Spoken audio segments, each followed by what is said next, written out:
we had no transportation. That January, my cousin and I decided to launch a lawn care business with a borrowed pickup truck. But the weather was too cold in North Carolina for the first couple of months, so we had very few customers. Finally, I started getting $20 or $25 to mow a lawn or do odd jobs, but since we had to sink some cash into equipment, my bills were far outpacing my income. Everything was financed.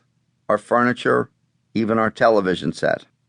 Before long, I was as much as 9 months behind on what I owed Visa, MasterCard, household finance, and bank loans.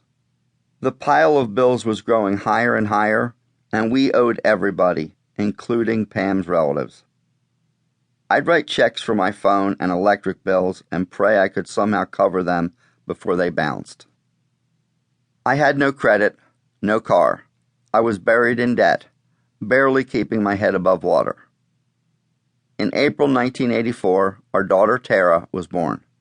She was our pride and joy, and we scraped together what little we could to buy her baby food and diapers. We would visit our parents' home on the weekends, basically to get something to eat. Pam and I often recited the vows that we made at our wedding, for richer or poorer, for better or for worse. Truer words were never spoken. We were certainly poorer, and things were progressively getting worse. Shake, rattle, and roll.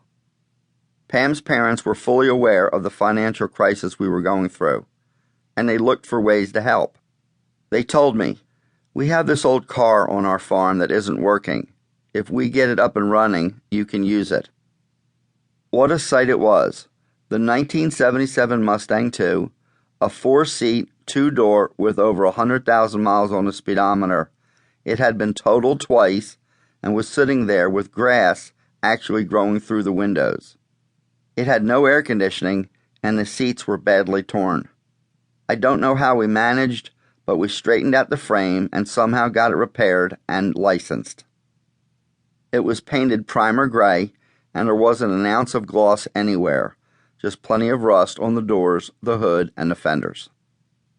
However, there was a much bigger problem.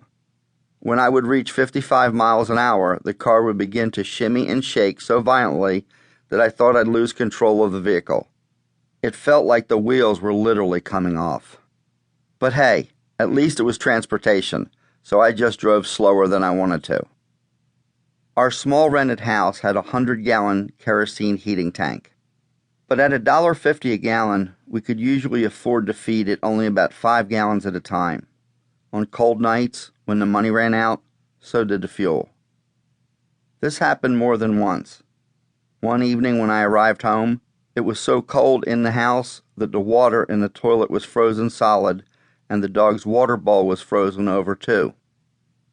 I vividly remember the time our dog, unbeknownst to us, bumped into the kerosene heater in the middle of the night. The flame went out, but the furnace kept blowing.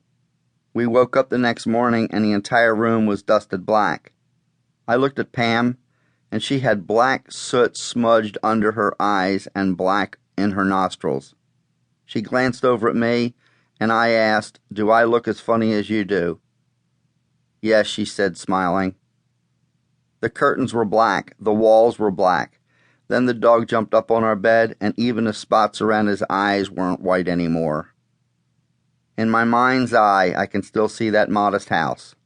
One window had a broken pane for 3 years because we didn't have the money to repair it. Our furniture probably wouldn't have been welcome at a garage sale. It was nothing but junk. I look back on those days and wonder how we ever survived. However, there was one possession I had that outweighed all the pressure, all the stress, and all the negative. As unlikely as it may seem, down deep in my heart I had an overwhelming, all-consuming dream that could not be denied. In this book, I want to share the lessons I have learned that I believe will get you to where you want to be, whether you've experienced some success or you're newly struggling as I was. I am telling my story in this book because I have been out of work and in debt, and I understand all too well the feelings of despair and hopelessness.